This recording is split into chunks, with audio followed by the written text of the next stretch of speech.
Buenas tardes, muchachos. Buenas tardes. Ahora en el grupo de profesores aquí presentes vamos a actuar como biólogos todos. En este caso vamos a hablar sobre los briófitos, específicamente sobre los musgos. No sé si en algunas de sus ciudades natales los conocen con otros nombres o en qué lo han visto utilizándolos. En el pesebre.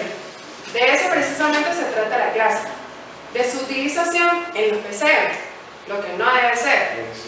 El profesor, no sé si usted es San Cristóbal, ¿cómo le decimos allá? A ver si se acuerda, ¿cómo le decimos a los musgos o en el pesebre? A la barba de pan. Ajá, esas barbas de palo que son ese costado de amarillitos, ese chulito. Nosotros en San Cristóbal no le decimos musgos, nosotros le decimos lama. Lama. De hecho le decimos la lama verde, que son los musgos, y la lama blanca o la lama churca. Entonces, así también se conoce en otros estados. Esto es una clase que pertenece a la unidad curricular del Laboratorio de Biología Vegetal. Y la meta de aprendizaje, más que observar más o menos lo que es la anatomía que tienen los musgos, es valorar la importancia de la biodiversidad de musgos presentes específicamente en los bosques andinos de Venezuela para hacer propuestas de conservación mediante el análisis del caso de su utilización en pesebres en la temporada navideña.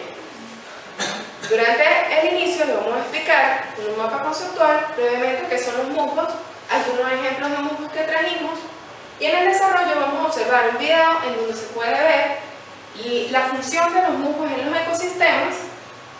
Vamos a observar también unos artículos que han salido en algunos periódicos y una gaceta oficial que hay de la prohibición de su utilización. Vamos a hacer un trabajo grupal para que ustedes analicen este caso y hagan algunas propuestas, y luego las vamos a discutir. Y de último, pues vamos a explicarles la tarea que van a tener que hacer. Bueno, aquí tenemos los musgos. Ellos son los más conocidos. ¿En dónde se encuentran? En sitios donde haya humedad, básicamente. En rocas, en palos, en ramas. A veces lo vemos también en el techo de nuestras casas. Por allí donde haya humedad, ellos pueden sobrevivir, ellos pueden colonizar ese sitio. Entonces son pequeñas plantas que viven en los bosques, en páramos. Una de las funciones más importantes, por supuesto, es que ellos recolectan agua. ¿Cómo la recolectan? Ellos tienen unas células especializadas que absorben el agua y la van dispersando lentamente a medida que hay resequedad en el medio ambiente. Por supuesto, su estructura permite que las semillas se mantengan protegidas, las semillas de los árboles o de otras plantas, y por supuesto son el hogar y alimento de muchas otras especies, animales por supuesto. ¿Cuáles son una de las consecuencias de su extracción?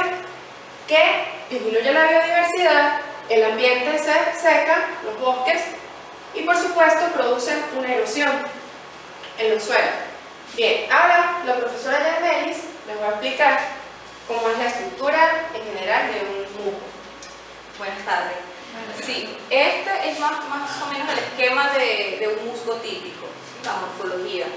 Vemos que tiene acá unos rizoides, se llaman así porque no son raíces propiamente dichas, ¿okay? Se llaman rizoides. Especie de un tallito, se le llama caulidio, y una especie de hojitas, que eran las que les comentaba la compañera Erika, la profesora Erika, que tienen esas células especializadas mediante las cuales pues, absorben agua. Y tenemos acá la estructura reproductiva, que es toda esta que está acá, que se llama esporofito. Sí, ese esporofito está compuesto básicamente por una cepa, que es esto que está acá, y una cápsula o esporangio, que es este, dentro del cual se encuentran las esporas, que ese es su medio de dispersión, ¿sí? Y se dispersan a través del agua. Y ocurre el ciclo de vida de estas pequeñas plantas. Entonces, estas son unas frases que tomé de una campaña que se hizo. Dice que la extracción irracional de musgos y otras plantas en Navidad disminuye el agua, como lo mencionamos anteriormente. Causa erosión y afecta el equilibrio del ecosistema. Todas estas plantas cualquier planta, desde la más pequeña, como los musgos, hasta las más grandes, son importantes. Y específicamente los musgos han sido olvidados, por decirlo así, o han ganado poco interés en el mundo de la botánica por su pequeño tamaño, que hace pensar que son difíciles de estudiar o complicados, y en realidad son fascinantes. Esta imagen que está acá fue un mapa que quisimos mostrar para recordar que la utilización del musgo en el pesebre navideño comenzó como una tradición en la zona de los Andes. Posteriormente se convierte en un problema ambiental, ¿sí? Porque comienzan su distribución a todo el país. Y obviamente pues ahí es donde comienza a verse todas las consecuencias a partir de un estudio que se realizó. Entonces yo les traje, para acá nosotros trajimos un ejemplo de los musgos, por si algunos no los habían visto, ¿sí? Yo los voy a ir pasando y ustedes lo pasan. Este que está acá es el musgo Sphagnum o musgo de turbera. Este que está acá es una lupa de campo. Sphagnum o musgo de turbera está asociado, sí, lo puedes tocar.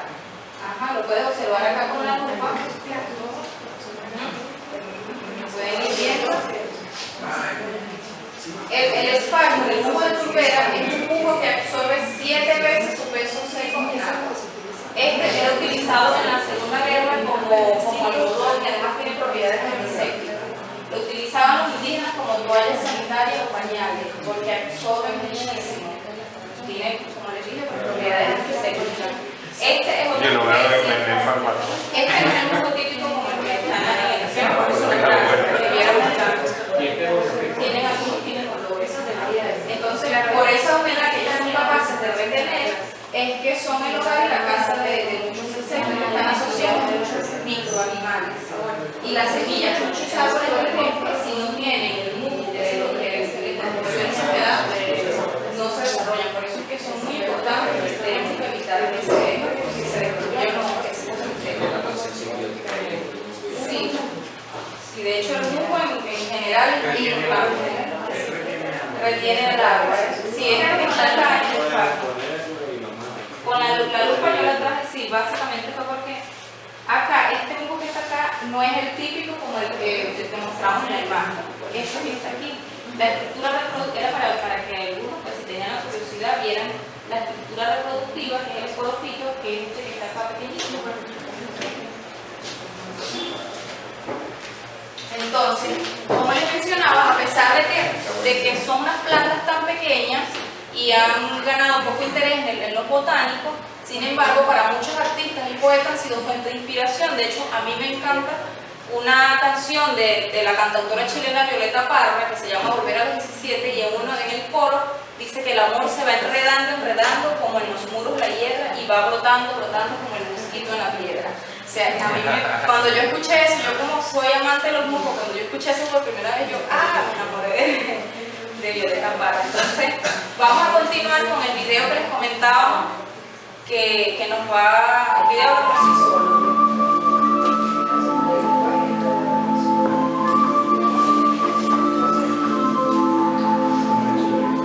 El grupo de plantas que incluye a los musgos es el segundo más grande de plantas terrestres.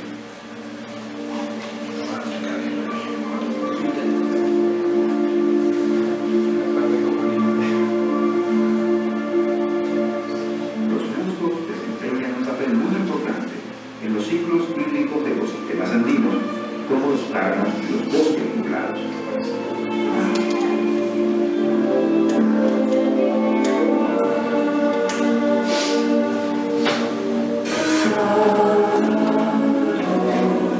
Además, constituyen el lugar donde habitan muchos organismos.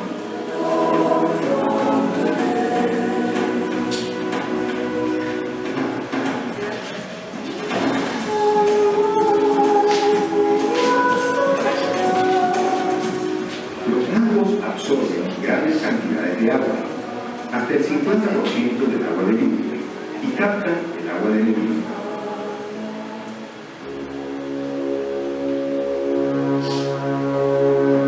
Pero esto está cambiando debido a su extracción para la época de Navidad.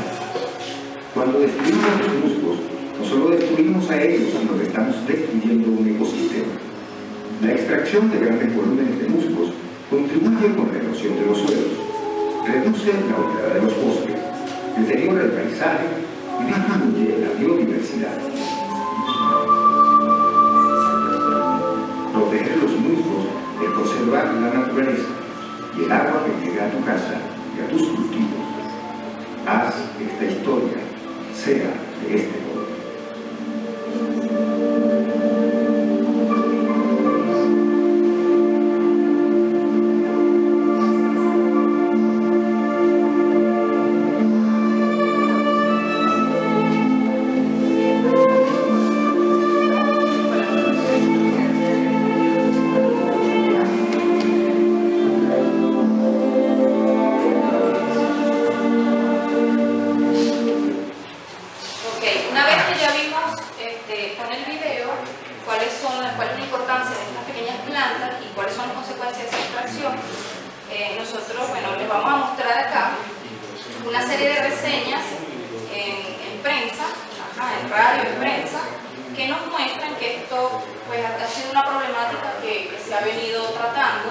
La primera vez que esto surgió fue en el año 95 con un trabajo de laboratorio, la primera campaña Mosquito.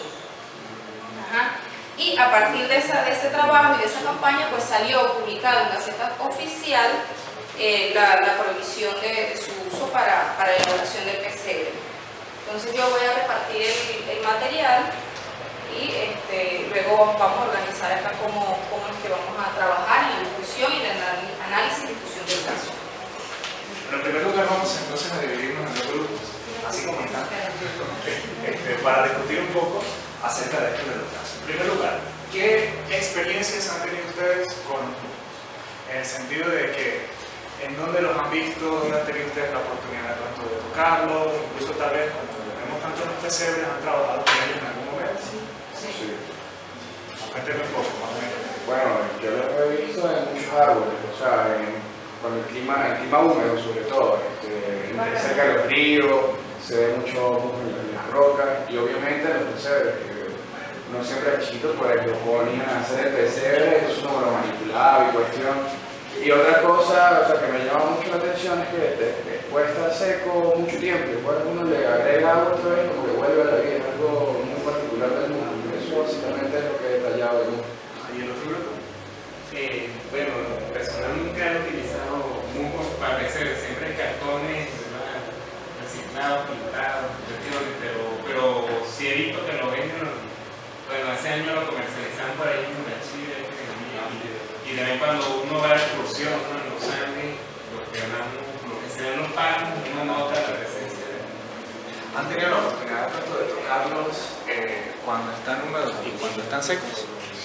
Sí, es bastante impresionante, por lo menos para mí fue impresionante cómo esto, yo le digo a ella que cuando yo lo vi en la bandeja a lo que llegamos, que no lo había merecido, le decía, eso parece pollo desmesado. No sé qué era el compartir. Y fíjense cómo ellos recolectan algo. ¿Qué características, primero, recuerden un poco, a ver si nos ubicamos allí, qué características aprendieron ustedes acá que tienen los musgos? O mejor dicho, en cuanto a su función, ¿qué pudiéramos destacar? Usan fuente de alimento para otras especies animales y de refugio. Ajá, muy bien. Que mantienen la humedad de los suelos. Que absorben mayor cantidad de agua que otras plantas así como rastreras, no sé si se llaman así, pero por lo menos la grama no hace lo que hacen. Entonces, ustedes vieron acá que hay un monito, ¿cierto? Este que tenemos acá, que el nombre Crifea, ¿verdad? Y el que está acá, Sphagnum. Yo le voy a hacer a ellos unas preguntas que son las que manejan mejor el tema, para ver que entonces ubiquemos esto como dos casos diferentes. Pregunto, ¿ambos recolectan la misma cantidad de agua o no? No. ¿Cuál de los dos recolectan más? El Sphagnum. El Sphagnum. Está asociado a vigas y a turberas. Perfecto. ¿Y la Crifea? La Crifea La Crifea. recolecta menos agua, pero igualmente es importante porque está asociada más a pequeños animales que a su función recolectora de agua. Perfecto. Ahí ya tenemos por lo menos dos diferencias más o menos en estos dos casos. De pronto, la Crifea, ¿dónde se consigue más? En el bosque nublado. En los bosques nublados. Por lo que veo, como en las ramas de los árboles. Ajá, las ramas de los árboles son epífitos, se llaman. Las plantas cuando están sobre otras plantas son epífitos. Epi, sobre. Fito significa planta. Perfecto. ¿Y esto lo consideran más a nivel del suelo? A nivel del suelo, a grandes alturas. ¿Eso también se puede considerar planta parásita? No, no. ¿Qué diferencia había? ¿Por qué no? Muy importante la pregunta. La diferencia es que una planta parásita no realiza fotosíntesis, entonces ella todos sus nutrientes los toma de la planta a la que está parasitando.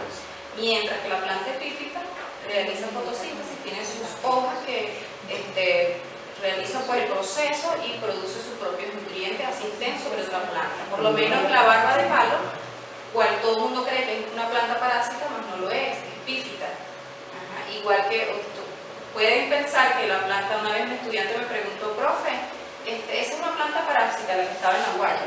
Y yo le digo, no, pero tú le ves algo que ella pueda parasitar ahí.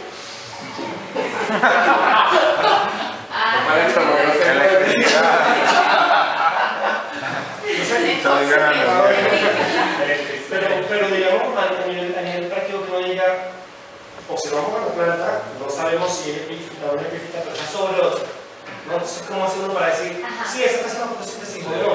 Porque de repente puede ser que sí, que no esté haciendo fotosíntesis, pero que sea parásita que sea verde. Bueno, lo que pasa es que las plantas parásitas, generalmente tú no le ves hoja, ves la flor nada más haciendo sobre otra planta. Solamente la estructura reproductiva, que es la flor, porque ella lo que le interesa es dispersarse.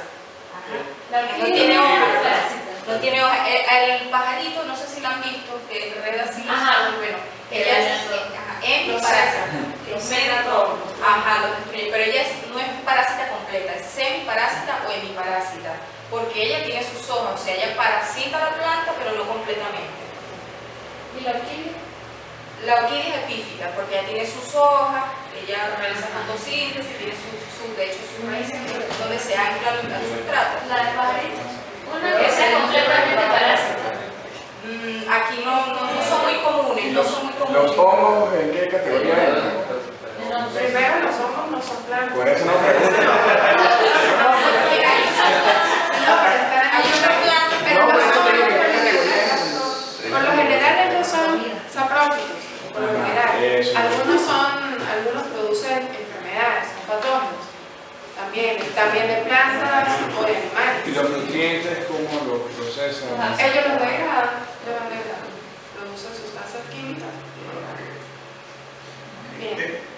Dentro de estos dos, en estos dos casos, ambas son epífitas. Una es epífita y la otra es terrestre. O semiterrestre y Esta no se produce directamente en la tierra. ¿Cuál? Esta es epífita Tiene que exclusiva. tener algo Sobre los epífita exclusiva. Y esta es terrestre, sin embargo, donde no hay agua se seca. Está asociada al agua. Claro.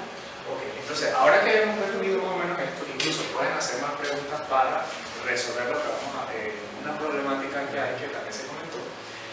Tomando en cuenta estos dos, por ejemplo, estos dos que tenemos acá, una de las problemáticas sería que ya sabemos más o menos la importancia que ellos tienen dentro del ecosistema, cómo ellos brindan alojamiento, incluso nutrientes para ciertos animales, insectos, mejor dicho. ¿Cuáles serían las consecuencias de su extracción primera? ¿Cuáles creen ustedes que serían? O sea, ¿en qué incurriría el extraer un musgo de la biodiversidad? Eso puede influir en... Pero pues según por lo de los tiempos, porque también tenemos un cronometrista por allí. ¿Qué lo estamos viendo? Vamos bien, pero el tiempo. Por allí que después, bueno, la idea es que se trata de reunir en los grupos y que discutieran entre ustedes las propuestas a realizar. Y que dentro de un tiempito, entonces sí vamos a analizar con estas bases, con estas preguntas orientadoras. Que ustedes se guíen con estas preguntas. Y si ayudan con Para el hacer material esa propuesta. que se les brindó para hacer propuestas nuevas. Es un Vale, material que pero nos indica que ya se ha iniciado algo. Recuerden que el caso era, al comienzo, que se está hablando de la extracción de musgos para la elaboración de pesebres. ¿Qué podemos nosotros hacer? ¿Qué propuestas tienen ustedes para evitar esto? ¿Qué podemos hacer? ¿Ya discutieron? la última pregunta que yo les voy a hacer para terminar de comparar esos dos casos es: ¿cuál de estos dos casos ustedes creen que pudiera ser más daño en la remoción de ese mundo? El que absorbe agua. El húmedo. ¿Por El qué? que está en la ribera de los ríos, exacto. Porque produce sequía. Porque genera una alteración directa sobre el ecosistema. Correcto. Una alteración. Y ese es lo siguiente: ambos son dañinos. O sea, no sería uno más importante que el otro, porque ambos cumplen la misma función, a pesar de que sus características son diferentes. Entonces, ambos recolectan agua, ambos funcionan como ecosistema o forman parte del ecosistema, por lo tanto, ambos sería importante proteger, ¿cierto? No pudiéramos darle ya una importancia más a la otra. Entonces, en base a eso, esa es la problemática. ¿Qué acciones se pueden tomar al problema que hay de la gente que toma jugos para empezar? ¿Qué pueden hacer? Nosotros, Que la buena economía presente de la gente. Habla pues. bueno, nosotros estamos buscando alternativas. Entonces, la primera alternativa podría ser pensar en no hacer un presente. Entonces, si la persona dice, no, pero lo tengo que hacer es tradición, Lo hagan esas sin cosas, mundo. ¿verdad? Entonces, bueno, ¿por qué no pensar en usar otros materiales que sustituyen al mundo? ¿Verdad? Para esas personas que de repente van a comprar, lo que sea, pues orientarlas y hablar, porque quizás que no saben. No dicen, no, eso de repente. Hacer campañas de concientización. Claro, concientizar a la gente, ¿no? Para que estén al tanto. Por allí en una parte leímos que existe una línea telefónica que dice el 800 musgo. Entonces, pues si observamos que alguien, ok, no está comprando, pero lo está vendiendo, denunciar los casos, ¿no? Para que haya eso y ya.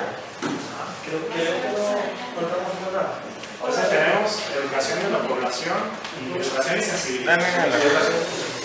Tendríamos una línea telefónica para hacer la denuncia de los lugares que consigamos en donde estén vendiendo, ¿cierto? Sí, conectamos también sustitución de material. La sustitución de los materiales.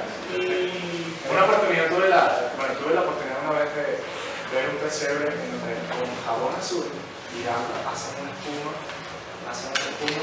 pero una espuma que va sacándole como pueden espuma, y esa espuma después que ella seca, ella queda como una un poco gomosa de pronto.